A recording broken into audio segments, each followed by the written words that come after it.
Abani Limited became the champion of Dhaka Premier Division Cricket League 2023 and 2024. Abani Limited দুইটা match হাতে রেখে এই সিজনে টানা 14টা ম্যাচ জিতে Dhaka premier division cricket league 2023 and 2024 এর চ্যাম্পিয়ন হয়ে গেছে এবং ঢাকা আবাহনী লিমিটেডের জন্য ডিপিএল এর এটা 23তম টাইটেল, অর্থাৎ they won this title for the 23rd time এইবার দিয়ে, এবং তাদের ধারের কাছে আসলে ডিপিএল টাইটেল জেতার দিক থেকে কোনো ক্লাব নেই। তাদের নেক্সট যে কম্পিটিটর রয়েছে নাম্বার 2-তে, তারা হচ্ছে মোহামেডান, যারা কিনা 9টা টাইটেল জিতেছে।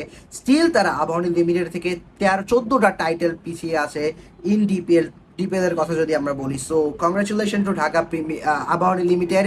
এবং ঢাকা প্রিমিয়ার ডিভিশন ক্রিকেট লিগের কথা যদি আমরা বলি, Abahani limited are the kings right here. So তাদের আসলে কোনো কাছে কোনো কম্পিটিটর নেই। They are the giant of Dhaka premier division cricket league. So congratulation to them.